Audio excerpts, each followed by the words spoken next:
Bonsoir à toutes et à tous. Grâce à Midreshet Yehuda Manitou, on retrouve notre ami Georges Spira pour développer l'histoire des Juifs de Tunisie.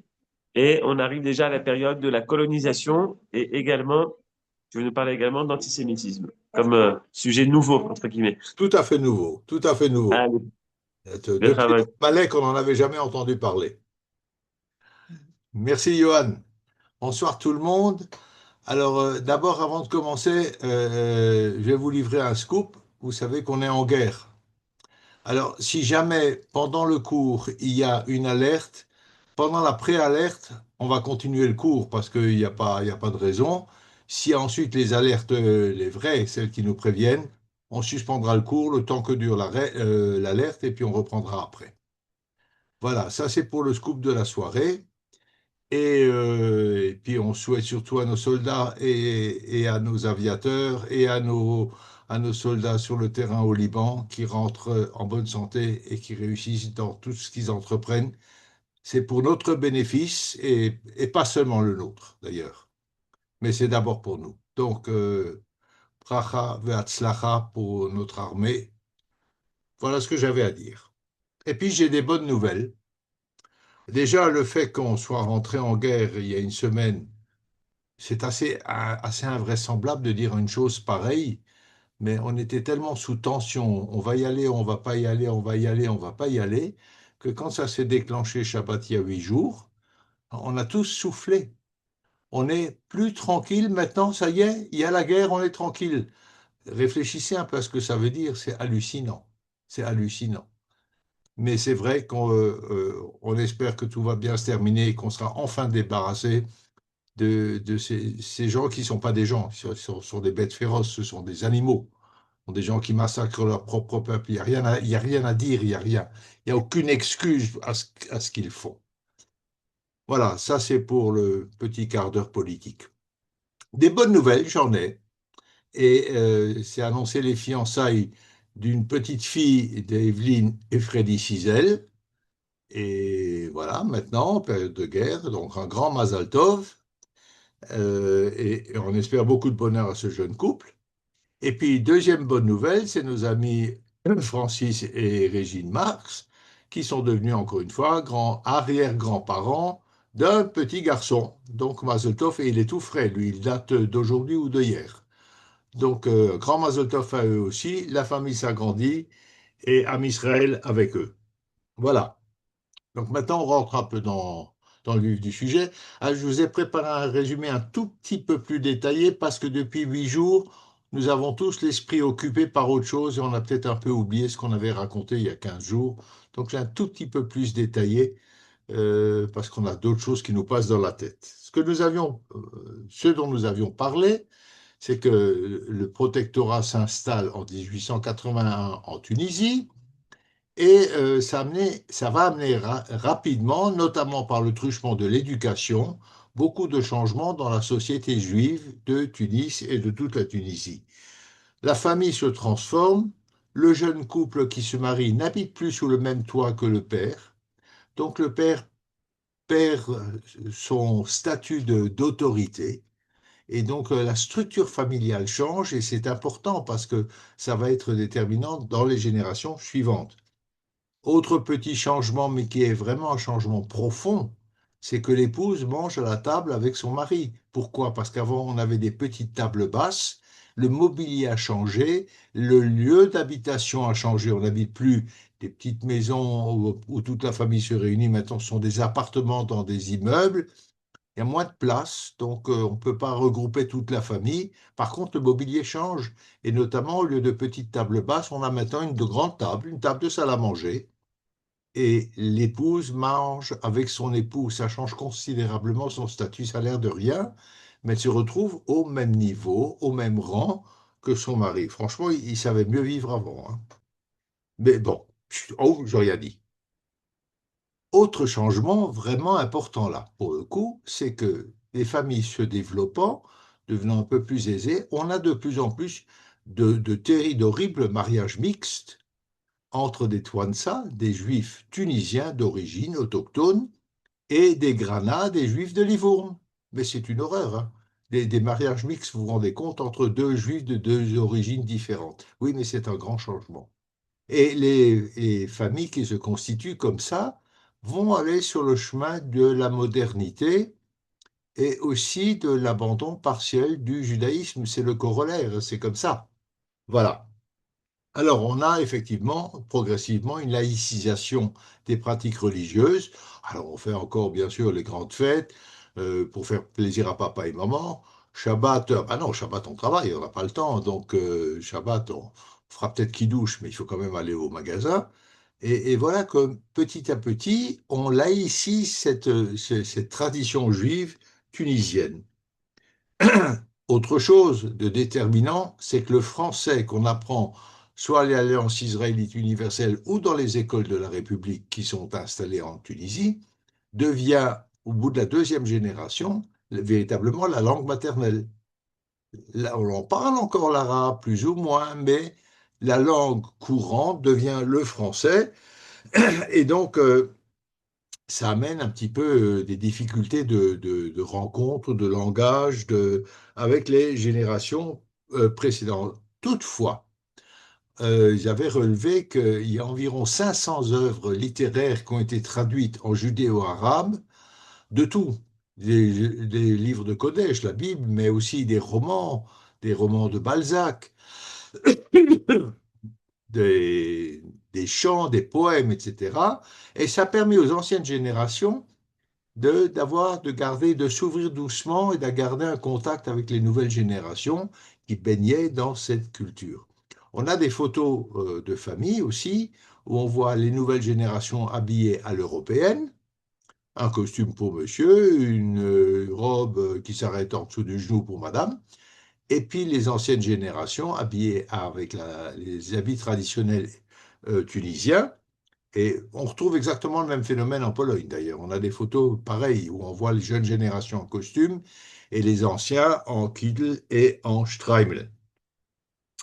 Voilà, donc ça, c'était un petit peu les modifications qu'a amené le protectorat. Puis, le protectorat, la colonisation, a aussi été parallèle à l'antisémitisme exprimé. Je vous ai parlé d'un journal qui s'appelle Casbah, qui a été d'une violence terrible contre les Juifs, les accusant de tous les maux possibles. Un autre journal qui s'appelle La Tunisie française, qui est moins actif, qui est un peu plus modéré dans ses propos, mais à de temps à autre des dérapages pas très sympathiques. Alors pourquoi est-ce qu'on est antisémite? Eh bien parce que les Juifs font de la concurrence. C'est les principes, les raisons très peu valables qui valent et qui prévalent dans tous les accès d'antisémitisme dans le monde. Et nous avons parlé un petit peu de l'influence de l'affaire Dreyfus sur la situation des Juifs en Tunisie. En janvier 1898, il y a une manifestation contre le texte de Zola J'accuse, une manifestation qui amène des foules à piller les magasins juifs, oui, mais pas à Tunis, à Alger. Et à Tunis, il ne se passe rien. C'est à Alger, Alger qui est une province française, hein, ce n'est pas un protectorat, c'est un peu différent, où il y a un déchaînement antisémite, notamment par les colons, mais pas seulement. Mais l'Algérie, on ne la traite pas maintenant. Mais c'est juste à côté. Et pourtant, en Tunisie, il ne se passe rien. Oh, ça n'a pas duré très très longtemps. Un journal tunisien qui a eu des positions tout à fait correctes avec la communauté juive et qui s'appelle la Dépêche tunisienne, on en reparlera encore une fois, se réjouit du calme qui prévaut à Tunis. Seulement en mars 98, donc 2 mois après, il y a des émeutes entre juifs et arabes. Alors c'est une bagarre. L'origine, on ne sait pas trop d'où ça vient, mais par contre ce qu'on relève, c'est une totale inaction de la police pendant 3 jours. Et il a fallu attendre que l'armée, c'est-à-dire les zouaves, viennent pour mettre de l'ordre et arrêtent un certain nombre de participants, 64 musulmans, une vingtaine de juifs, etc., qui seront amnistiés au bout de quelques jours. Voilà. Donc une émeute, on ne sait pas exactement d'où elle vient, mais il y a de la tension dans l'air, disons.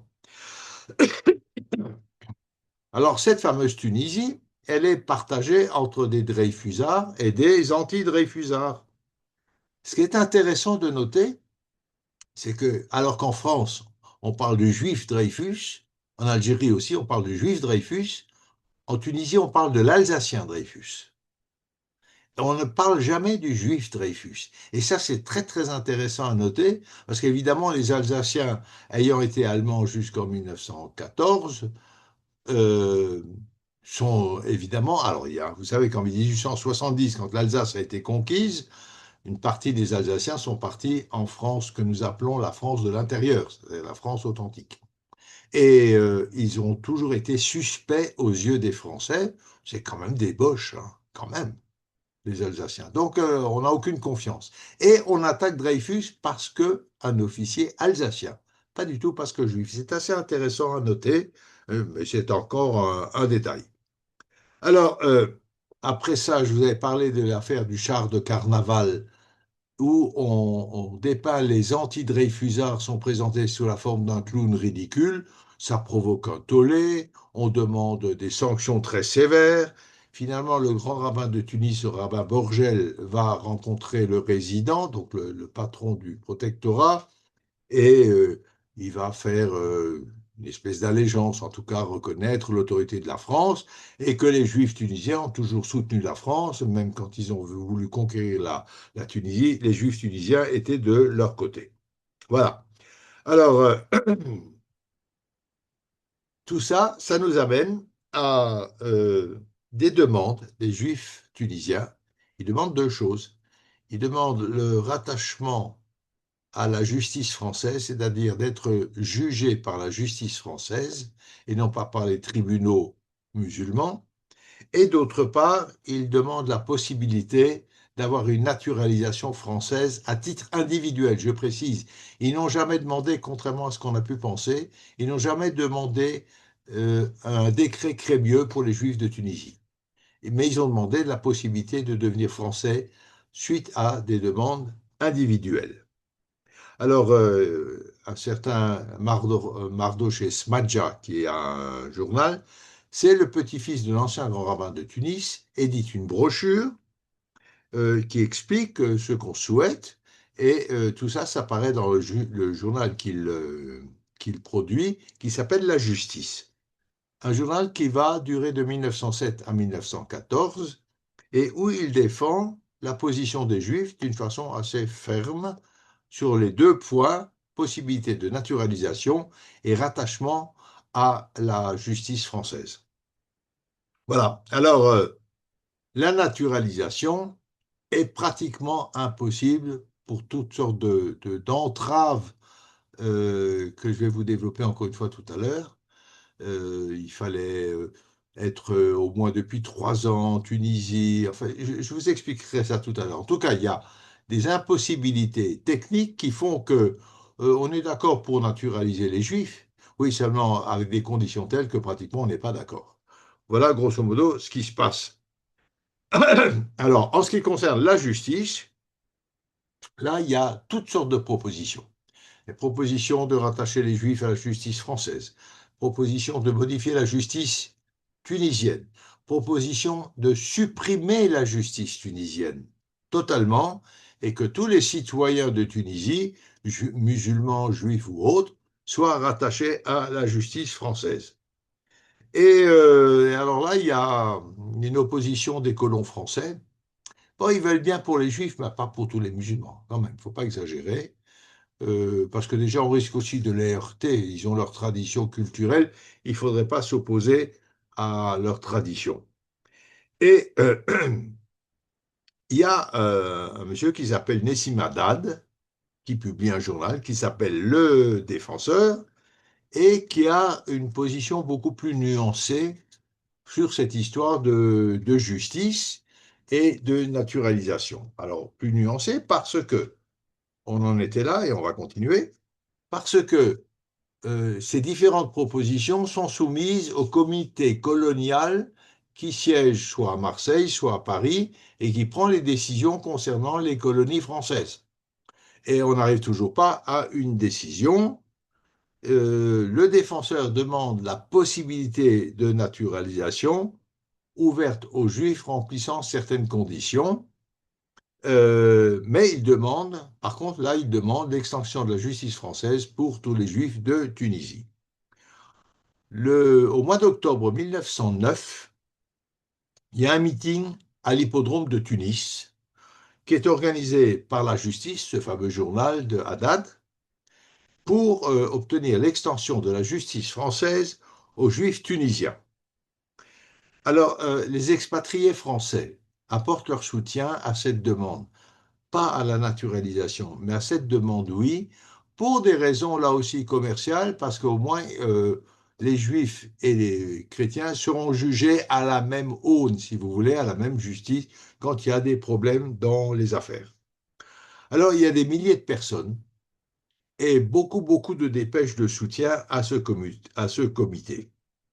Et on en déduit que cette masse de gens qui viennent à cette manifestation démente complètement les propos du rapporteur Berge, qui était un des administrateurs de la Tunisie, et qui avait rapporté au comité colonial de Paris que ce que raconte Mardoché dans son journal, ça ne l'engage que lui, il ne représente que lui. Les juifs tunisiens veulent absolument garder leur tradition et être jugés par leurs tribunaux, et que ce qu'il raconte dans son journal, la justice, je vous rappelle, c'est pas la dépêche, n'engage que lui. Eh bien, c'est faux. C'est faux. Ce Berge, qui n'était pas tellement sympathique avec nous, c'est des choses qui arrivent parfois, et ce Berge, donc, disait que ça n'engageait que ce journaliste. En fait, tout le monde demande ce rattachement à la justice française. Voilà. Alors, il y a 7000 personnes qui sont là et qui approuvent les déclarations euh, et qui contredisent ce qu'on a présenté à Paris et à Marseille. Alors, ils disent vouloir être justiciables des tribunaux français. Et Zaouch, c'est le président des jeunes Tunisiens, s'oppose farouchement à cette demande, c'est un musulman, en parlant d'un privilège au seul profit des Israélites, et il demande une réforme de la justice tunisienne. Soit une réforme de la justice tunisienne ou le rattachement de tous les Tunisiens à la justice française. Alors, de nouveau une conférence qui finit par demander que les sujets du BEI relèvent des tribunaux français. On va même plus loin, on va aller plus loin, on parle carrément de supprimer toute la justice, tout le système judiciaire tunisien. Dans plus de justice tunisienne, il n'y a plus que la justice française. Alors il y a une riposte, évidemment, il y a un comité de personnalités musulmanes, je rappelle que Zaouch était musulman aussi, qui est en total désaccord avec ça. Il est en accord avec les autorités du protectorat et organise un meeting avec donc le soutien du protectorat à Tunis, un meeting où il y a 10 000 personnes et qui adopte la résolution suivante le 10 décembre 1909. La population musulmane proteste contre le rattachement des Juifs à la juridiction française car ce serait un traitement supérieur et un privilège au détriment de la population musulmane.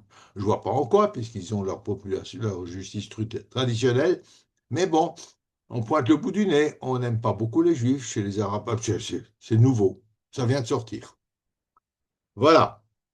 Alors, la communauté française de colons français soutient la position des juifs. Je vous rappelle la position judiciaire, pas leur demande de naturalisation, ça c'est un autre problème.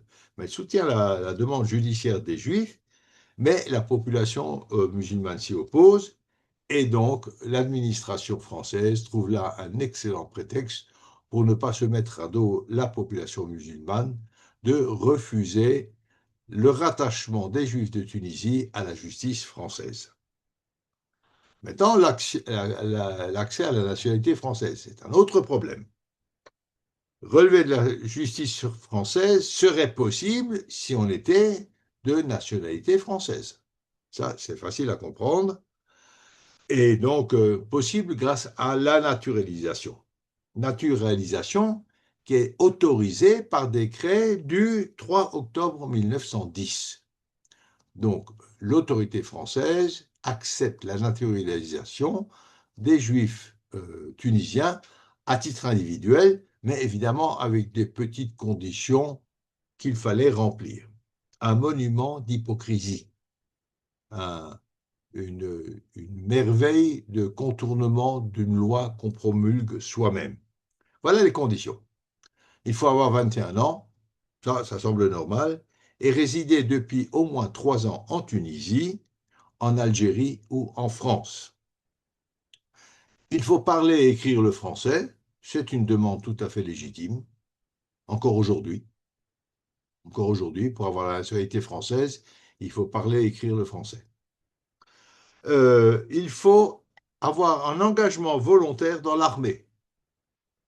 Ah oui, là, ça devient un peu plus problématique. Pour s'engager dans l'armée, théoriquement, il faut la nationalité française. Alors, si on ne l'a pas, on ne peut pas s'engager. Si on ne s'engage pas, on ne peut pas l'avoir. C'est un peu compliqué, là. Enfin bon, ou alors avoir obtenu un diplôme dans une des grandes écoles françaises, l'école des mines, les ponts et chaussées, oui, d'accord, ça c'est formidable, mais ça n'est accessible qu'à le haut du panier de la population juive tunisienne. Ceux qui, d'une part, ont les capacités intellectuelles, ça réduit déjà le champ des possibles, et en plus, qui aient les moyens d'envoyer leurs enfants en France pour étudier, parce que ça coûte quand même très cher. Ça fait deux conditions assez lourdes. Bien. Ou alors, il y a encore une possibilité d'avoir épousé une Française et d'avoir des enfants avec elle. Ou alors d'avoir rendu des services exceptionnels à la France. Donc, une naturalisation qui est possible, évidemment, mais en réalité, presque irréalisable, parce qu'épouser une Française, alors bon, une Française juive, d'accord, c'est très bien. Si c'est une Française non juive, ça devient un peu plus problématique pour nous. Mais même une Française juive, ne vont pas se marier si vite à l'époque avec des juifs. Allez, on va être méchant, des juifs arabes. Enfin, qu'est-ce qu'on a à voir avec eux? On est au début du XXe, hein, on n'est pas à la fin du XXe. Il y a beaucoup de changements entre les deux. Il ne faut pas l'oublier. Alors, ces conditions drastiques n'ont qu'une raison d'être, c'est de satisfaire les colons français qui sont opposés à cette naturalisation des juifs, qui créent leur concurrence. Et puis d'autre part, ça satisfait également les musulmans qui sont irrités par les privilèges qu'on accorderait aux juifs. Alors, c'est évidemment cette opposition des musulmans, c'est pas vraiment non plus ce que souhaitent les juifs.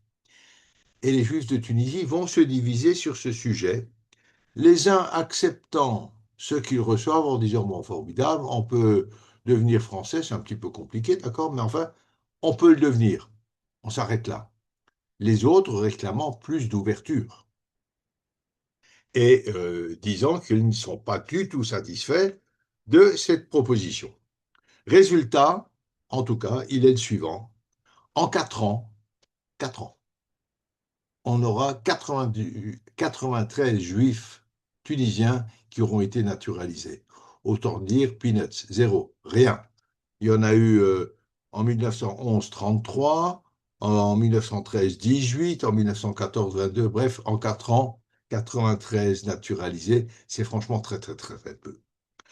Alors, tous les juifs tunisiens, déjà, restent automatiquement tunisiens, évidemment, puisqu'ils ne peuvent pas être naturalisés. Excepté quand même, et ça c'est différent, 2000 juifs livournais qui peuvent avoir la nationalité italienne. Eux, ils l'obtiennent. Les Français, non. En fait, les Français ne l'accordent pas la nationalité, les Italiens beaucoup plus facilement. Il y en a 2000, des Juifs livournais qui obtiennent la citoyenneté italienne. Mais tous, Tunisiens, Français, Italiens ou autres, relèvent, et nous changeons de sujet, des mêmes institutions communautaires. Donc, on va voir les institutions communautaires sous l'égide du protectorat.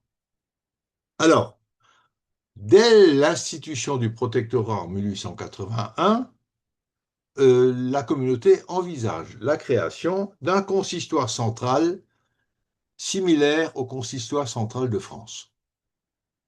Ça, c'est une institution qui date, vous le savez, de Napoléon et qui pèse lourd, qui a un poids politique, qui représente les Juifs de France auprès des autorités politiques. Alors on discute, mais survient un événement qui fait vraiment douter de l'opportunité d'accorder ce privilège aux Juifs de Tunisie.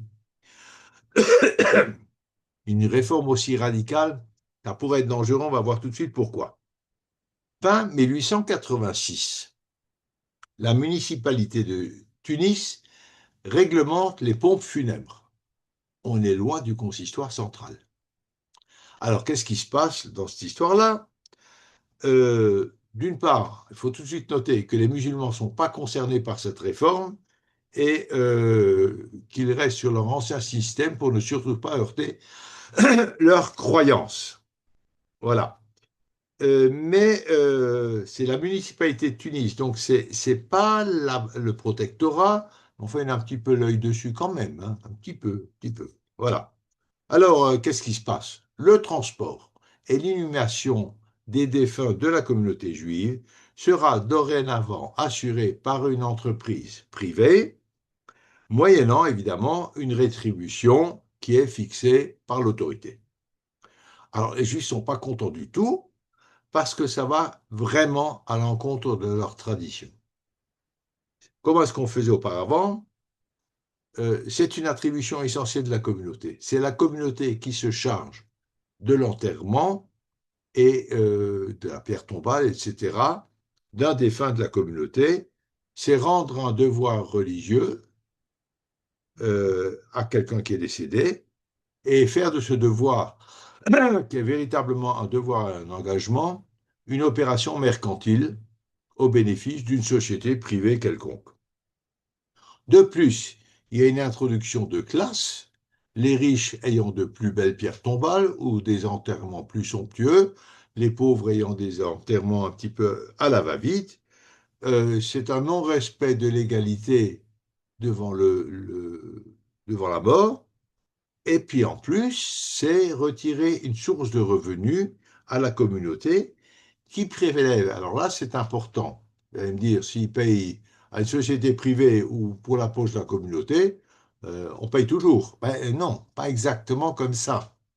La communauté prélève une redevance assez importante selon les moyens des familles, les plus riches payant beaucoup plus, ce qui permet à la communauté d'assurer l'enterrement dans les mêmes conditions et la pose d'une pierre tombale pour les familles les plus pauvres. Ce n'est pas tout à fait la même optique. C'est une optique de justice à l'égard des pauvres de la communauté. Il y en avait beaucoup, vous le savez. Donc, sépulture et pierres tombales sont assurées pour tout le monde dans les mêmes conditions et c'est basé sur le paiement par les plus fortunés pour les gens qui sont moins fortunés. Voilà.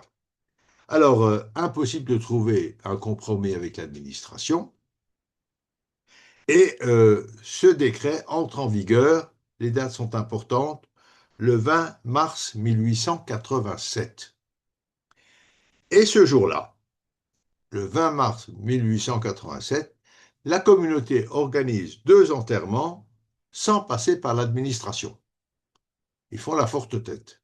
Ils refusent catégoriquement, sans permis d'inhumer, sans administration et un moyen de marquer son total désaccord.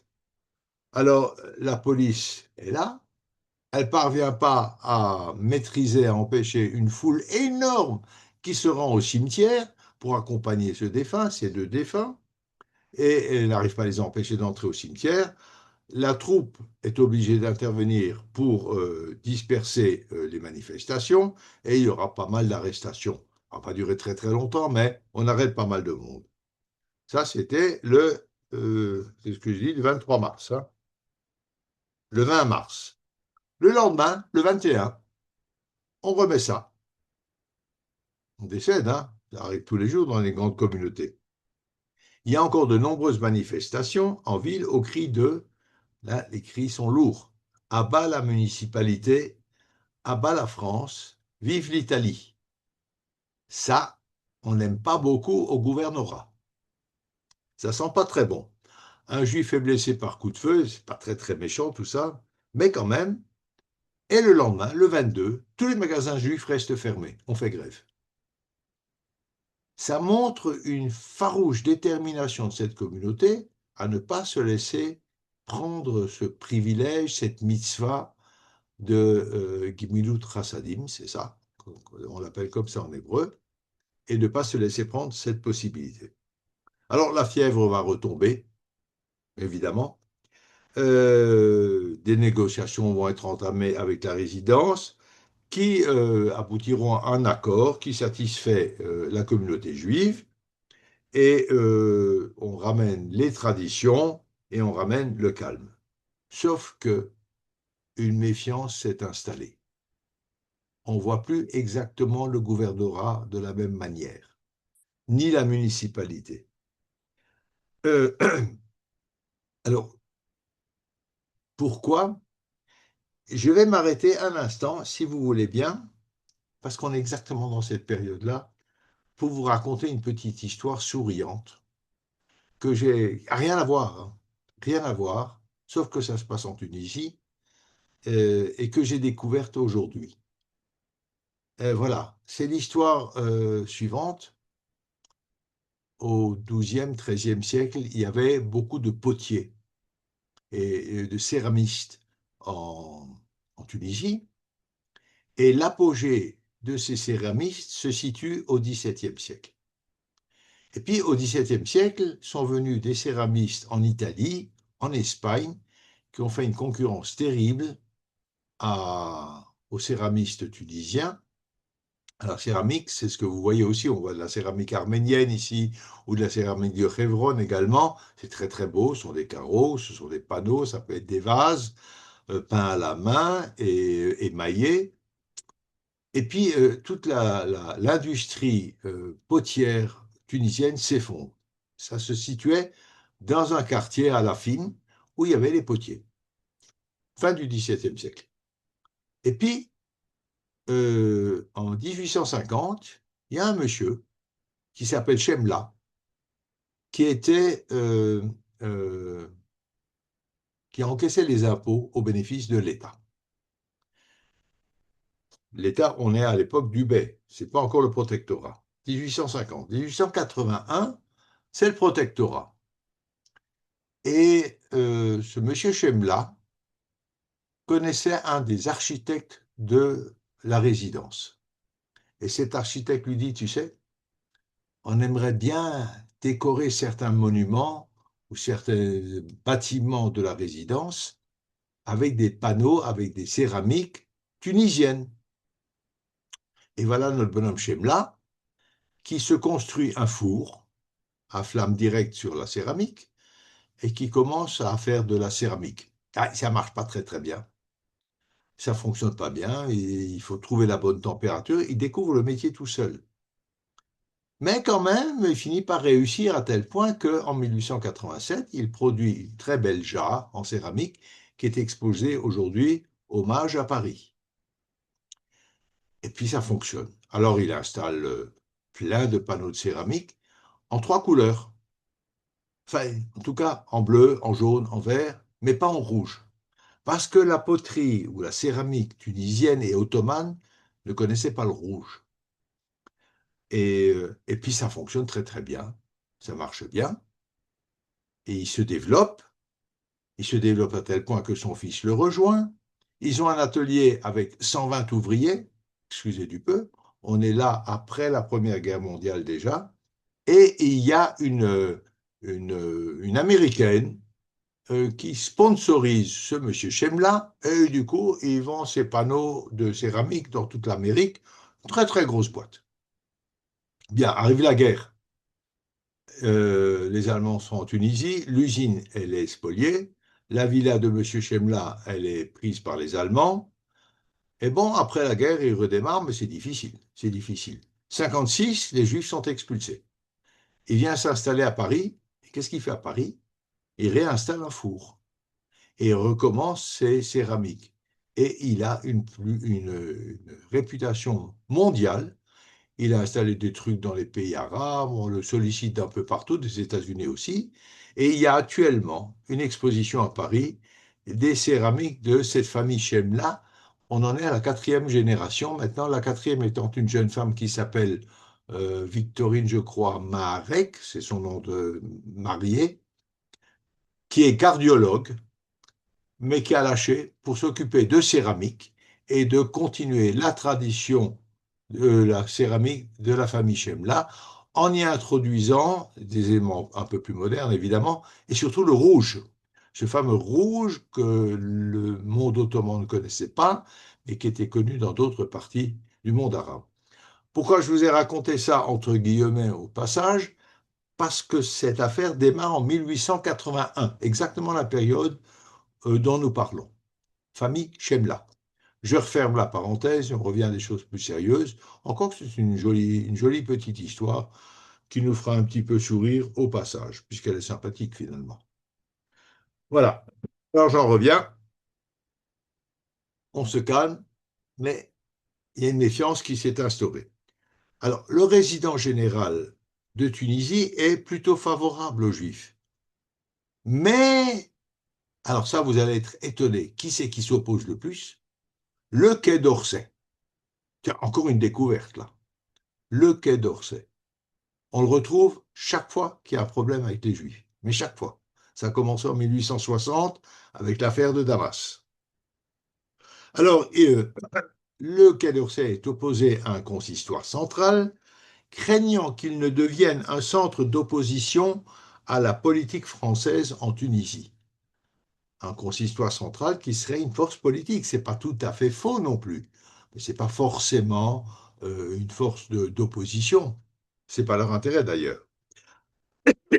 Et il craint, le Quai d'Orsay, que cette institution crée une protestation de la population musulmane. Ah ben, c'est toujours la même histoire. Quand les musulmans font un tchoum, on se met à plat ventre. C'est vrai là, dans les années, enfin du 19e, et c'est vrai jusqu'à aujourd'hui avec M. Micron. Ça n'a pas changé. Et voilà. Donc, il ne faut surtout pas braquer les musulmans. Alors, il n'y aura pas de refonte des institutions, il n'y aura pas d'instauration d'un consistoire central, seulement des petites retouches modestes qui visent quand même quelque chose, c'est de mettre la communauté juive sous tutelle. Alors, leur accorder quelque chose très difficilement, mais les mettre sous tutelle, oui. Surtout qu'ils ont beaucoup d'argent, tout le monde sait ça, évidemment. Le décret, le décret de juillet 1888 organise la caisse de secours et de bienfaisance des Israélites de Tunis. Voilà que le gouvernorat, sous injonction du Quai d'Orsay, se mêle des caisses de secours et des caisses de bienfaisance de la communauté. 9 membres sont désignés par le ministre, s'il vous plaît, c'est pas rien, le Premier ministre. Les ressources proviennent de la taxe sur la viande, ça n'a pas changé, des taxes sur les matzot, des dons, évidemment, de la tzedaka sous toute forme, et ces ressources sont destinées aux indigents, aux pauvres de la communauté et aux malades dont la liste doit être tenue à jour. Donc la résidence veut savoir qui bénéficie de l'aide des caisses de secours. Mais ça ne s'arrête pas là. La comptabilité doit être tenue à jour pour que l'administration puisse y exercer son contrôle. Je ne dis pas qu'il ne faille pas contrôler une comptabilité. C'est peut-être pas la chose la plus importante pour l'administration française d'une colonie, c'est le rôle de la communauté elle-même de contrôler sa comptabilité. Bref, l'ancienne gestion par le rabbin des écoles, des lieux de culte reste inchangée. Donc voilà, on cherche à mettre cette communauté sous tutelle. Et vous allez voir, ça ne marchera pas tout à fait bien. Parce que ce décret prévoit également qu'il n'y aura dorénavant plus qu'une seule caisse de secours commune pour les Touansa et les Grana, donc pour les Livournais et les Juifs autochtones. Et là, les Livournais se rebiffent, refusent catégoriquement cette nouvelle loi, refusent même de remettre ses fonds, ça a de l'argent, et elle maintient ses anciennes traditions.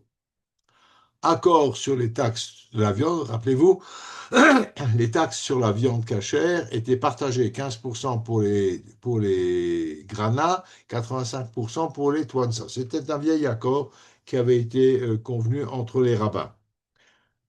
Ça continue, mais les granats refusent catégoriquement même de rendre compte de l'utilisation de leurs fonds. Alors, je ne vais pas savoir pourquoi, mais en tout cas, ils refusent catégoriquement. Résultat, faute de comptabilité des Livournais, le contrôle administratif de la gestion de la communauté de Tunis est maintenu dans ses anciennes traditions et il n'a jamais pu s'exercer par la résidence. Donc l'opposition catégorique des Granats a bouté la résidence française en dehors des comptes de la communauté. Et deuxième résultat, la communauté livournaise s'est maintenue dans son séparatisme, puisqu'il voulait qu'il y ait une seule caisse de secours. Ben non, il y en a deux, et on reste à deux caisses, deux rabbins, deux synagogues, etc.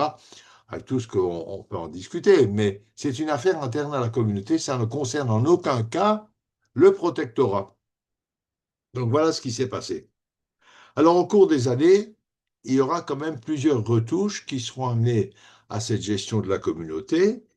Par exemple, une qui est importante, la fonction de caïd de la communauté est supprimée. Rappelez-vous, le caïd est un juif désigné par l'autorité bellicale et ce caïd est l'interface entre les juifs et le bey. Il était l'interface entre les juifs et le résident. Cette fonction est supprimée et remplacée par un président désigné par la communauté. Donc quelque chose de beaucoup plus démocratique, si on peut dire. La liaison avec le gouvernement, avec l'administration, est assurée par un délégué gouvernemental qui a une voix consultative. Consultative, pas décisionnelle. Il y a un comité qui est désigné autour du président. L'administration resserre un peu le contrôle de la gestion, mais ça ira pas très très loin, cette histoire-là, sauf que le principal changement, c'est qu'on n'a plus ce caïd des Juifs, mais un comité, une commission administrative, si vous voulez. Les arguments des Livournais pour justifier leur séparation en 1710 restent toujours encore pertinents. Rappelez-vous, leurs arguments, c'était de dire que ils ont une culture et un niveau social sensiblement plus élevé que les Juifs autochtones. C'était vrai en 1710, c'est vrai jusqu'à l'arrivée du protectorat. C'est un tout petit peu avant, avec la création de l'école de l'Alliance israélite universelle et d'autres écoles aussi, mais à partir du protectorat, ce sera vraiment un gros changement et qui nous amènera nos fameux mariages mixtes dont on a parlé tout à l'heure. Voilà. Alors, pour y voir plus clair un petit peu dans cette affaire-là, le protectorat consulte le grand rabbin de France, Tzadok Khan. Ça, c'est un nom que vous connaissez. Et voilà ce qu'il répond. Il y a convenance et équité à respecter la constitution traditionnelle de la communauté livournaise de Tunis. En d'autres termes, le grand rabbin Tzadok Khan dit: laissez donc les choses en l'état. Elle fonctionne très bien depuis 200 ans, il n'y a aucune raison d'y toucher. Laissez les Livournais être les Livournais et les Tunisiens être les Tunisiens et foutez-leur la paix. Voilà. C'est le grand rabbin de France, c'est une voix écoutée quand même dans la République française et par conséquent également par la Régence. Et c'est que de cette façon-là, d'ailleurs, grâce à cette invention de Tzadok Khan, que les deux communautés vont se perpétuer jusqu'à une époque tout à fait récente. Et on aura toujours ces deux communautés, et livournaise et tunisienne, jusque finalement 1956 où tout le monde partira et sera mis dans le même panier. Alors, le secours aux pauvres, on appelle Chilouk et Bikur Cholim, continue évidemment comme par le passé, ça c'est une vieille affaire, mais en plus vont se rajouter au début du XXe siècle, fin du XIXe, début du XXe siècle, toute une kyrielle de sociétés de bienfaisance qui seront instituées par des notables de Tunis. En 1893, ces notables créent la Société de l'hôpital israélite qui sera installée dans un immeuble, donc un hôpital juif, installé dans un immeuble, place Alpha-Win. Et dans cet hôpital, il y a 40 lits, dont 20 sont réservés à la caisse de secours. Donc, on va hospitaliser des gens, les pauvres seront pris en charge par l'hôpital. 1893, la Société de l'hôpital israélite. Et de plus, dans cet hôpital, 2 fois par semaine, il y a des consultations gratuites pour les pauvres. C'est assez impressionnant, vous allez voir, je vais vous donner une liste. Les efforts que font les personnes fortunées de Tunis pour aider les pauvres. Il y en avait beaucoup. Et voilà ce qui va être créé entre 1893 et 1912, donc une bonne quinzaine d'années, comme société d'entraide par les personnes, les notables de la communauté, au bénéfice des pauvres. Je ne vous donne pas à chaque fois l'année de naissance, mais l'objet est intéressant. Est créée en 1893 la Société d'assistance fraternelle pour aider les malades. Bon, très bien. Même année, la Société de secours matrimoniaux. Alors ça, c'est une société qui a pour but de constituer une dot et un trousseau pour les jeunes filles pauvres, de façon à ce qu'elles puissent se marier, et se marier décemment et convenablement. Société de secours matrimoniaux. Un peu plus tard, la Société des dames de charité, qui ont pour objet de trouver des vêtements et des couvertures à distribuer aux plus démunis. On va toucher tous les domaines, c'est absolument impressionnant. En 1904, la Caisse de secours et d'habillement des écoles de l'Alliance israélite universelle, donc ça, vous savez que l'Alliance donnait à manger et habillait les plus pauvres, etc. Et cette caisse de secours est faite donc pour aider les enfants pauvres de l'Alliance israélite. Un peu plus tard, la Société des cuisines populaires, dont la fonction est de distribuer des repas quotidiens aux pauvres pour un prix modique, pas gratuitement, pour un prix très bas, ce qui leur permet de garder la tête haute.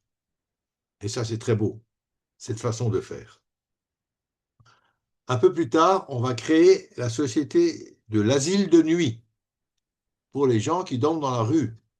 Parce que ça existait, des gens qui n'ont pas d'abri ou qui ont perdu leur logement pour X raisons. En 1909, la Société de l'asile de vieillards, qui est faite pour héberger les vieillards et également les infirmes. On appelait ça existait en Alsace aussi, ça s'appelait le Hektisch, qui était un terme assez péjoratif en Alsace. Mais la fonction était remarquable, d'aider des personnes âgées et des infirmes. Un peu plus tard, on crée une mutuelle maternelle israélite pour aider les femmes en couche. Ça coûte de l'argent, donc une mutuelle qui va leur permettre de reprendre pied et d'acheter ce qu'il leur faut pour leurs enfants. Et enfin, en 1912, on crée une garderie israélite qui est là pour donner des soins aux tout-petits. Donc vous voyez toute cette liste de sociétés de bienfaisance initiées et financées par les familles aisées de Tunis, c'est tout à fait remarquable. On ne trouve pas cette foison dans toutes les communautés. C'est vraiment très particulier à Tunis et ça mérite un grand coup de chapeau. Voilà, alors toutes ces œuvres sont à l'initiative de notables, je vous l'ai dit, et sont faites pour combattre une misère juive qui est quand même très dévastatrice dans la Tunisie du début du XXe siècle. Alors, dans les autres communautés de Tunisie, il y a aussi des caisses de secours, évidemment, sur le même modèle que celle de Tunis, mais il n'y a pas toute cette kyrielle d'institutions spécialisées pour différents domaines de la vie. Sauf que, sous couvert d'organiser les caisses de secours dans les autres villes, telles que Sousse, Bizerte ou Djerba, les autorités coloniales viennent fourrer leur nez dans ces affaires et édictent des textes qui réglementent strictement la vie des communautés juives dans différentes villes. Donc il y a une mainmise de la régence sur les communautés des autres villes, à l'exception de Tunis. Ils essayent de de coiffer, de diriger ces communautés. Et on se retrouve ainsi à la veille de la guerre de 14-18 avec tout un centre juif un peu important, euh, tout centre juif un peu important, une petite communauté, 400-500 personnes, se retrouve doté d'une caisse de secours et de bienfaisance et retrouve sa vie réglementée par l'autorité de tutelle, l'autorité d'occupation de la Tunisie. Ce qu'il faut noter là-dedans, c'est que pendant des siècles, chaque communauté avait son grand rabbin aussi. Ça a duré comme ça tout le temps. Chaque communauté avait son grand rabbin ou rabbin tout court, peu importe. Sauf à Tunis où il y avait deux grands rabbins. Ah, ça, c'est autre chose. Tunis, il y avait un grand rabbin, Touansa, un gradin, vous le savez. Bientôt, l'administration va choisir et ne reconnaîtra plus qu'un seul grand rabbin pour tout le pays. Le grand rabbin de Tunisie. Point barre. Il y aura des rabbins locaux, un seul grand rabbin, une seule autorité rabbinique pour tout le pays. Et ce grand rabbin, par décret, sera choisi parmi les Touansa. Oui, ça c'est un peu vexant pour les Livournais, mais c'est comme ça. Décision de l'État. Le grand rabbin de Tunisie sera un juif autochtone et qui sera désigné par un ensemble de textes qui définissent ses fonctions. Alors, il est nommé, ça c'est assez étonnant, c'est une décision de la résidence, mais il est nommé par décret bellical, un décret du bey. Ça c'est assez étonnant. Le bey, il n'a rien à dire, hein, il n'a qu'à obéir, il ne peut rien faire d'autre. Et il est nommé sur proposition d'un comité de la Caisse de bienfaisance et de secours de Tunis. Donc, c'est une proposition de la communauté de désigner telle et telle personne comme grand rabbin de Tunisie, et il est nommé par le bey et payé par l'État français. C'est une bizarrerie de l'occupation tunisienne, mais c'est comme ça. Alors, ses attributions sont assez larges. D'abord, il donne son avis aux autorités sur tout ce qui concerne la communauté, évidemment, surtout ce qui concerne le culte, surtout. Il propose les notables à nommer, propose, décide pas. Enfin, après, vous savez comment ça se passe, hein, il y a des bras de fer, hein, il y a des lignes de force dans toute élection ou désignation. Il propose les notables donc à nommer pour les caisses de secours du reste du pays, donc pas seulement pour Tunis, mais pour le reste du pays. Il préside la commission des notaires et les habilite auprès du gouvernement. Ça, c'est important. Le notaire, c'est quelqu'un qui enregistre tous les actes importants de la vie et il les désigne et il les propose au gouvernement. Il signe le diplôme de Shochet ou de Moël, donc de Shochet ou de Moël, et il est président honoraire du Beth Din. Ça, c'est assez logique. Alors, il est assisté par un conseil de plusieurs personnes qu'il désigne lui-même. Bon, c'est comme ça. Et on est parti d'une volonté d'avoir un consistoire central. Vous vous rappelez? Mais on n'a pas de consistoire central. Mais on a un début d'unité entre les différentes communautés de Tunisie, les Grana et les Touansa, les petites villes et la grande ville. Il y a un début d'uniformisation des traditions et des principes qui régissent la communauté juive de Tunisie. Voilà, j'avais encore un autre sujet au programme, mais il est beaucoup trop long. Je ne vais pas le traiter maintenant, mais je vais vous mettre l'eau à la bouche pour dans 15 jours. Il s'agit du projet sioniste des Juifs de Tunisie. Et ça, c'est un sujet vraiment intéressant. Vous allez voir comment ça se passe, et c'est vraiment un sujet tout à fait passionnant. On parlera de Herzl, etc. Donc, le sionisme des Juifs de Tunisie. C'est un grand moment. Voilà, si vous avez des questions, désolé, je raccourcis un tout petit peu parce que je ne peux pas commencer le chapitre, il est trop long. Mais ce sera pour dans 15 jours.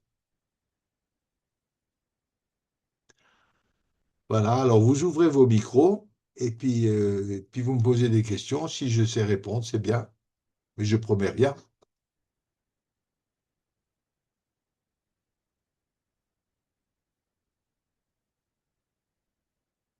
Faut ouvrir les micros. Ça marche pas? Ah, bah, il faut demander à Johan. Si. Ah, voilà, il est là, le chef. Oui, c'est marche. Ah voilà, ça y est, c'est bon. Bon- Bonsoir, M. Spira, Maurice Azan. Le monsieur, vous le laissez de côté, hein? Hein? Monsieur Azan de Paris. Bonjour. Oui. Alors, je vais vous dire, en ce qui concerne Monsieur Hazan, je veux vous présenter. Monsieur Hazan est un grand spécialiste de l'histoire des Juifs de Tunisie. Ah oui. Et il m'a envoyé plein de choses et il m'a mis en relation avec le Centre d'histoire des Juifs de Tunisie. Et c'est un monsieur qui est plein de ressources et de connaissances.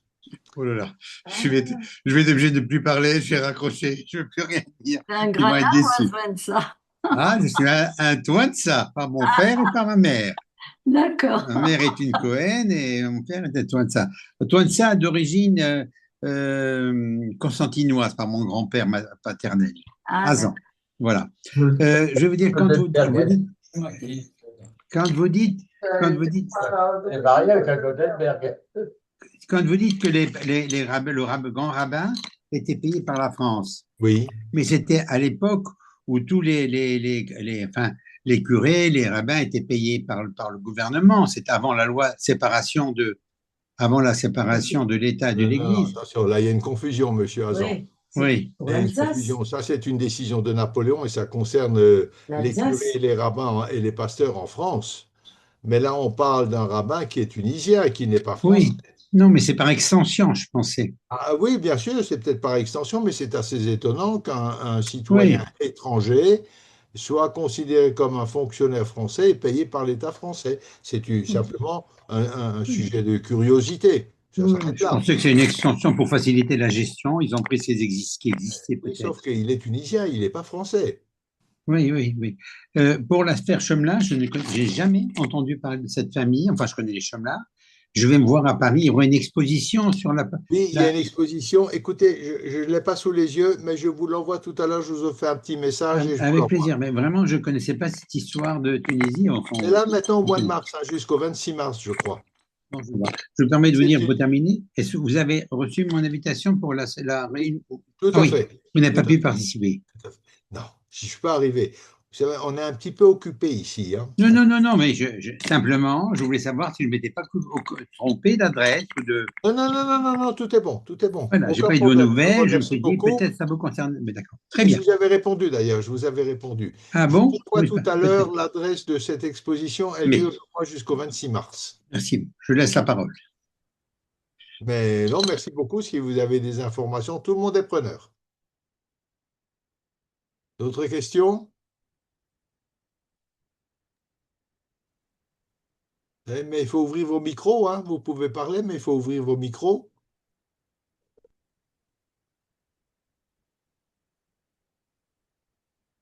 Euh, Est-ce qu'à votre avis, vous m'entendez? Oui, je vous entends. Et il y a un moyen, parce que il me semble qu'au Maroc, j'ai observé le même écart entre les communautés d'origine autochtone berbères et les communautés plutôt venant d'Espagne. Absolument. C'est vrai. C'est tout à fait juste. Il y a C'est eu juste. exactement les mêmes fractures. C'est un tout petit peu Mais plus ancien, enfin, puis ça date de comment, 1492, mais il y a eu les mêmes fractures entre les communautés séfarades au sens étymologique du terme et les communautés juives marocaines. mais enfin, y a-t-il un moyen, à votre idée, de remédier quand même à... C'est malheureux parce que, en plus, j'ai l'impression que c'est pas complètement conscient pour tout le monde. Donc, ça se joue là un peu à Écoutez, l'insu, je sais non, pas. je partage pas votre point de vue. Vous ne pouvez pas lire l'histoire à l'aune de ce que nous sommes aujourd'hui au XXIe siècle. Évidemment. À l'époque, c'était très différent. Les Juifs du Maroc étaient beaucoup, et je veux vexer personne, mais c'est une simple réalité, étaient beaucoup plus frustes que les Juifs d'Espagne, qui fricotait avec une société beaucoup plus avancée, beaucoup plus cultivée, effectivement. Et donc, ils sont venus avec un sentiment de supériorité d'Espagne. Vous avez exactement le même phénomène à Amsterdam. Quand les Juifs d'Espagne sont arrivés, en fait, là, on parle déjà de Maran. On est un siècle plus tard, la fin du XVIe, début du XVIIe siècle. Quand des Juifs Maran arrivent à Amsterdam, ils regardent les Juifs allemands qui étaient installés là-bas du haut de leur grandeur Oui, parce mais que c'est un autre niveau. Et puis, on ne va pas jeter la pierre aux autres, seulement les Juifs alsaciens ont reçu les Juifs polonais comme des chiens dans un jeu de quilles. Parce que nous, les Juifs alsaciens, évidemment, on était des gens beaucoup plus cultivés. Voilà, mais ça, c'est, vous ne pouvez pas en changer la nature humaine. Chacun vient avec ses qualités et défauts. C'est pour ça que aujourd'hui, sous le terme de séfarade, on parle de tous les Juifs de Méditerranée. méditerranéens. Mais les juifs séfarades, ce sont les juifs espagnols. Séfarade, c'est le nom de l'Espagne en hébreu. Et donc, oui, il y avait la différence entre les juifs séfarades venant d'Espagne et les juifs autochtones. Alors non, mais encore, je veux dire, à l'heure actuelle, on continue à transporter ces préjugés-là, aussi bien, enfin, qui sont réciproques, parce que malgré tout, enfin, moi, je suis les deux, donc je suis à peu près bien placée pour en parler.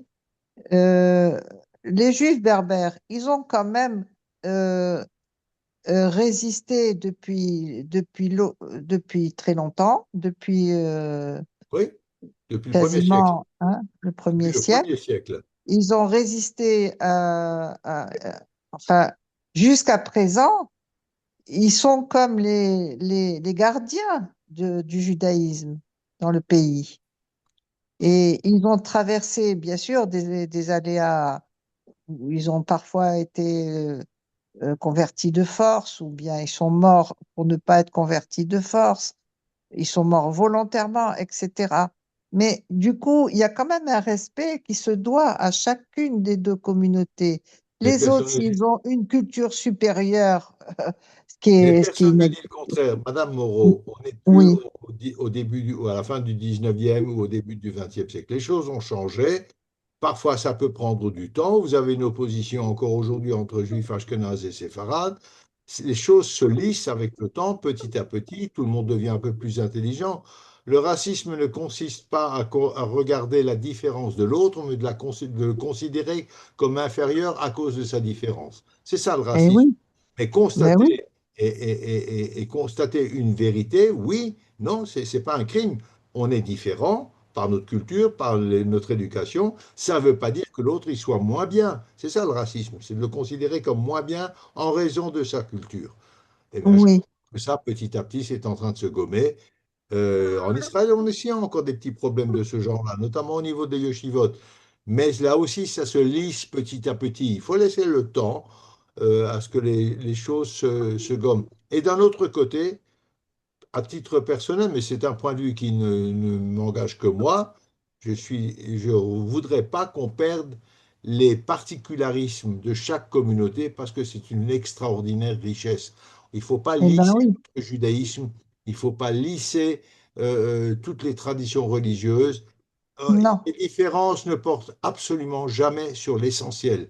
Elles portent sur des traditions culinaires ou des petites traditions cultuelles, mais qui sont minimes, mais je trouve, pour ma part, qu'il faudrait les garder, parce que c'est une véritable richesse et c'est un livre d'histoire. Alors, comme on dit, là où il y a deux juifs, il y a trois synagogues, c'est bien? Ou bien, Ben ça vient pas de ça. Ça vient du Talmud, hein. Il y a un point de vue qui est exposé et vous avez quatre opinions ou six opinions qui se développent. C'est toute la puissance du Talmud, toute la puissance de la réflexion juive, c'est toute la richesse du Talmud. Et c'est pour ça qu'on dit deux juifs, trois opinions. Je trouve c'est méprisant parce que c'est deux juifs, 18 opinions. Ça, ce serait plus juste.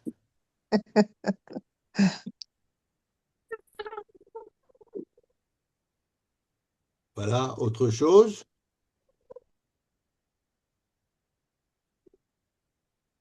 Si. Oui.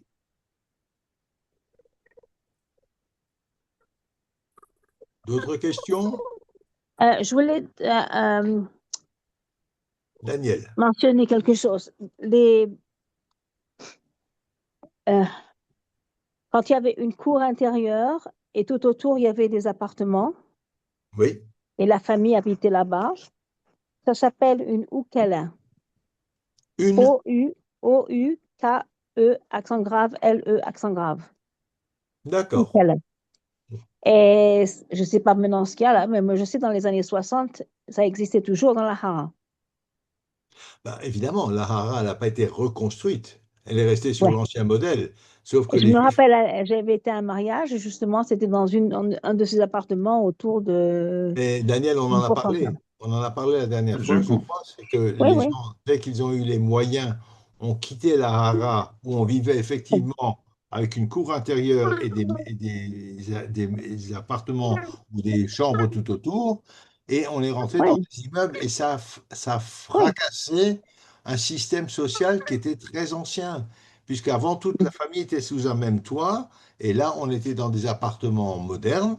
Et donc, il n'y avait plus de place pour toute la famille sous un même toit. Pareil pour les C'est là que le musulmans, juif. hein. Pardon? Pareil pour les musulmans, comme j'étais Pareil pour les musulmans, bien entendu. dans le sud du Maroc, c'était vraiment la cour et tout autour les habitations pour la Oui. famille.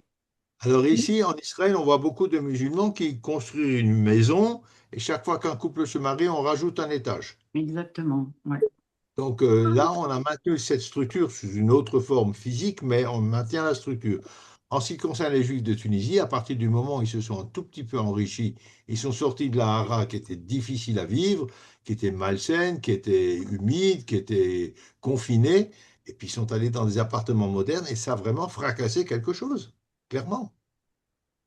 Vous voyez? Maintenant, tu parlais de l'habillement. Euh, les, les personnes, les femmes s'habillaient avec un serwal. Un serwal, Oui, c'était un pantalon bouffant, mais Oui, j'ai raconté tout ça, blanc Daniel. et comme- oui, monsieur Hazan. J'ai fait oui, une description complète de c'est l'habillement vrai. des hommes et des Ma femmes. grand-mère. Ma Oui, grand-mère. mais attendez, attendez. Alors, mes parents se sont mariés en 1945, juste après la guerre, et c'était très difficile d'acheter du tissu, etc., etc.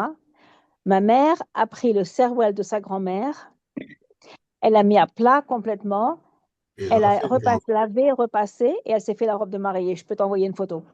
Ah, c'est extraordinaire ça. Ah, c'est une belle histoire. Mais il y a un beged chitzoni qui s'appelait la gandoura. Oui, C'est du Oui. Maroc. La gandoura. Et ça rappelle énormément le Lehin Gander.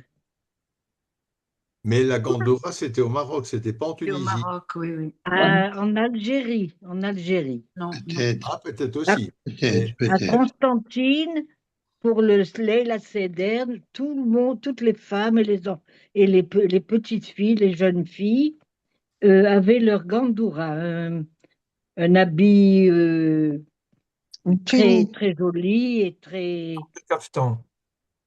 Oui, oui, ben, la gandoura. Le Ce qui cafetan. est intéressant, quand je suis arrivée en Israël, on a fait le rapport avec les Hitgander.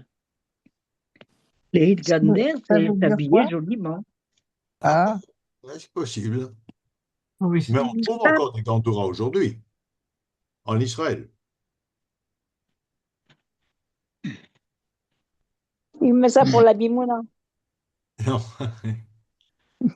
non, non, non, Leila תודה Seder. רבה. Voilà Merci, vous. merci. Merci. Ah, bonne Restez en soirée. bonne santé. Faites bien attention à vous. Et À on vous espère aussi. que Amen, Toi Anna rentre aussi. bientôt à la Se maison en vote. bonne santé. Et bon courage. amen. Amen. une petite בהצלחה pause. c'est pas לכולם. bon. Vous m'entendez? Oui, Oui. Donc, à propos des Juifs et de trois opinions, mais je voulais parler d'autre chose. Il y avait un bateau qui est arrivé sur une île et il y avait un Juif sur une île et il avait fait deux cabanes. Alors, il leur dit, c'est quoi ça? Il m'a dit, ça, c'est la synagogue. Et la deuxième, c'est la synagogue où je ne prie pas. voilà, tout à fait. Ouais. Oui, oui. Non, mais ce que je voulais dire, c'est que j'ai ici, enfin, parmi les photocopies que j'ai, ce qui a été dit à propos de maternité, maternelle et tout ça, il y avait ça aussi à Casablanca. Et j'ai une tante de mon père qui avait fait aussi la maternelle et les gens donc, enfin les dames d'abord, elles venaient accoucher à la maternité. Et il y avait aussi ensuite pour les enfants, Oui. euh, Le aussi même pour système d'aide. et En Tunisie, là. il y avait aussi l'osé, mais avant que l'osé ne se fasse, il y avait des gens de Tétouan qui étaient venus et ils avaient ça aussi dans leur. C'est le Gmilut Rassadim, Oui, hébreu. tout à fait. Ah ben, c'est bien. Donc c'est Je ne formidable de savais savoir pas. aussi pas que ça existait, mais d'en entendre parler, voilà plutôt. C'est bien de nous en avoir parlé, Ariel. Merci Ouais, beaucoup. voilà, Merci. Au revoir. voilà. Bonne Bonne continuation. soirée, bon Bonjour. Bonne courage. soirée à tous. Bonne soirée à Salut tous. Ariel. Merci beaucoup. Salut, Au Lydie. revoir. Betsorot Tovot. Ah, Betsorot ben, ça va, Tovot. ça va. Amen, amen. Merci, Beaucoup Georges. Merci. Bonsoir. Je reçois votre. Bonne Amen, soirée. amen. Bonne Amen. soirée. Bonne soirée. Bonne nouvelle. Toda Rabba. Toda lachem. Ouais, ouais. J'espère qu'on aura une nuit calme. On ne va pas se plaindre à Jérusalem, hein. Il y a d'autres coins qui sont levés 4 ou 5 fois cette nuit. Euh, Chez nous, c'est toute la journée. Oui, je sais, à Chalavim, j'ai remarqué tout le temps. Pourtant, Bamerkaz, Ken. Oui, oui, c'est Ça tout Oui, le temps. oui, vient. oui, c'est terrible. Tout le temps. Oui, oui.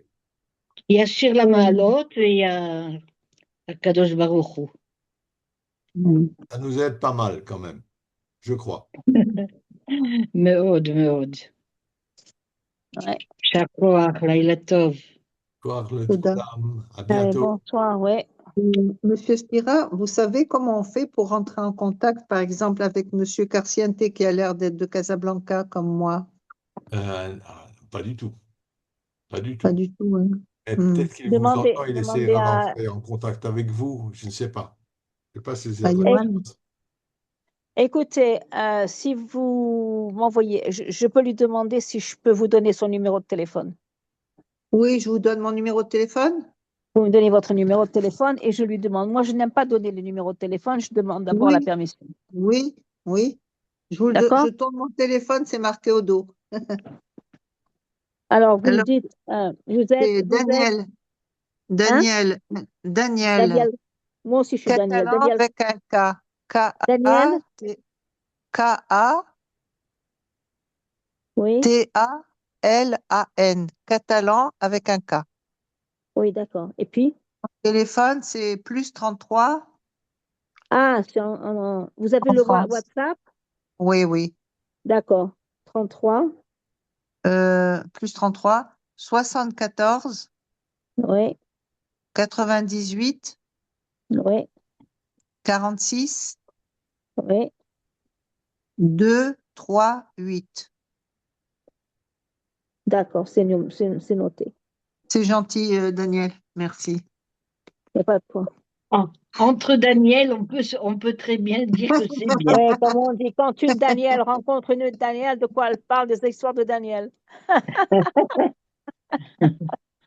Quand j'avais demandé à ma mère pourquoi Alors, Daniel, pour elle, c'était Daniel Darieux. Il savait tout faire, il savait Oh, chanter, il savait à danser. nouveau, vous êtes à Paris, Je suis dans le Beaujolais à nouveau. dans le Beaujolais. Alors, j'ai navigué entre le Maroc, justement à Agadir. J'ai passé assez de temps à la synagogue. Et je vous dis, c'était Ah, la je peux difficile. synagogue juste où vous on dire que, prie, vous voyez, en Israël, le moral n'est pas mauvais.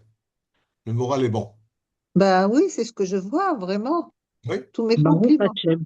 les gens sont formidables. Formidables. Il faut vraiment Bah, leur il tirer faut, le hein. chapeau. Oui, Ouais, Et ben ouais, oui, ouais. mais ce que disait Daniel, ou je ne me rappelle pas son nom, de Sha'alvim, toute la nuit à Daniel Myriam. Amselem. oui, Daniel Amselem. Daniel Amselem. Ah, Daniel Amselem. Toutes les nuits dans le Miklat, c'est dur. C'est dur. Bien oui. sûr. Quand, quand vous lui avez parlé, Pardon? quand vous lui avez parlé, Daniel Amselem? Hein? oui, Non, je ne lui ai pas parlé récemment. Non, non. Mais je parlais de vous qui descendez au Miklat tout le temps. Ah, ben oui, oui. C'est Myriam Gage. C'est les bons amis, les anciens amis des Amselem. Ils étaient de Colmar et moi Strasbourg. Ah oui, tout à fait, ils étaient de Colmar. Je me rappelle mais très bien de David et Daniel, mais on n'a pas Bédio. l'occasion de se voir. On n'a pas Ils l'occasion. ont 95, 96 ans, Blaye Nara. Oui, bien, Nara, tout à fait. Tout à fait. Absolument. Tov, Je leur passerai le bonjour de votre ah, part. c'est très gentil. Merci beaucoup. Oui, ça, ce serait sympa. Ça serait sympa. Mais ça fait vraiment longtemps. Mais voilà, chacun vit dans son petit trou. Et maintenant, On est, plus que jamais. on est là depuis 57 ans à Waouh, Charleville. Kolakavod. La Voilà. guerre des séjours. Waouh. 57 ans. Ouais. Oui, la guerre des 6 jours. On a décidé. On avait 30 ans, on était tout jeunes et plein de D'énergie. Khaloutsiout. Khaloutsiout. Khaloutsiout. Ah ben, si Zahel. si tu es encore dans un kibbutz, c'est que tu n'as pas changé. Ah non, on ne bougea pas. L'onazouz mipo. Ouais. Mais c'est bien. Vous êtes dans un kibbutz? Très agréable de bavarder avec vous. Kol Tov. C'est un kibbutz où il y a à côté, il y a une yeshiva. C'est un très beau kibbutz aujourd'hui. Et une C'est un magnifique kibbutz synagogue. religieux? Pardon? Pardon? C'est un kibbutz religieux? Ah oui, Oh, oh, bevadai. oui, On oui, fait très la Oh religieux. là smita. là, On ça vous c'était aime. mon idéal. Venez, venez. Vous êtes Ça invités. s'appelle comment? Sha'alvim. Sha'alvim. Charleville, mais ça se trouve dans le Tanar, Salbit. On est du Chevet Dan. Ah oui, ah oui. Si on commence, j'ai beaucoup à raconter, Aval, c'est pas le moment, je crois. Écoutez, Alors, on aura l'occasion Myriam, que tu vous vas me parler à la fassiez une place de Georges la conférence. prochaine fois. Non, Absolument. non, il y a Johan, il se retient d'arrêter les de Voilà, on va fermer le le laisser Zoom. rentrer. Il a aussi des enfants à la maison. Hein? Bonsoir tout le monde. À dans 15 Merci Allez, jours. beaucoup. bonsoir. Merci, c'est passionnant. Todarava, Simra. Koltou, Bonsoir. Bonsoir. Leitraot, להתראות בשמחה. תמיד נהנים לשמוע אותך. Daniel, Ah, merci, כן. merci. les deux Bonjour à, Daniel, les deux, bonjour ממש à les Claudette. deux. אוקיי. Bonjour à אני Claudette. Claudette, c'est תודה. ma petite sœur. Ils se Ouais, ta petite connaissent. sœur. Ouais, on est très amis. Kol tov, voté, kol Allez, tov. salut. Allez, Bye bonsoir. bye. Laila Bye. tov. ביי, Laila לילה Tov. טוב. Bye. Laila tov. Bye. Il nous a oublié, Johan, et Yofi. On peut continuer à raconter. Quel temps fait-il en France? pas mal, ça va. Nous, il y Pas a le si beau qu'en soleil. Israël, je pense. Le soleil magnifique ici. Sha'alavim, Les Sha'alavim, Sha'alvim, Sha'alvim, avec Sha'alavim. Ain. C'est à côté de Moudine. Bédiouk, 5 minutes. Alors, ça s'appelle Sha'alavim. Sha'alvim. C'est Shevet Dan. C'est là que Yoshua a fait la guerre avec les Philistins. Et il a dit Shemesh Begivon Dom. Il a gagné à cause de cette demande d'arrêter les astres de tourner. Il a eu le temps de gagner les Philistins. C'est l'histoire du Tanakh. Alors, je suis très fière d'habiter ici. Vous êtes invité à un petit café Merci. avec un cac, avec le cac, Le carte? les petits gâteaux Oh. d'Algérie. Ou le macroud, si vous voulez. Allez, d'accord. Leitraot, להתראות. כל טוב. kol tov lachem. תודה.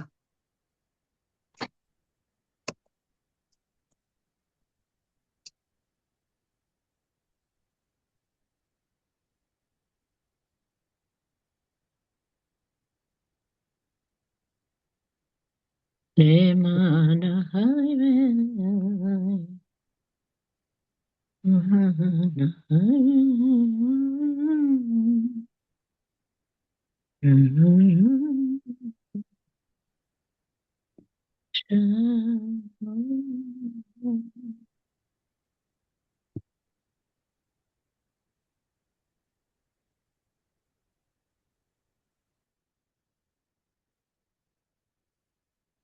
avez raison, il faut continuer à chanter.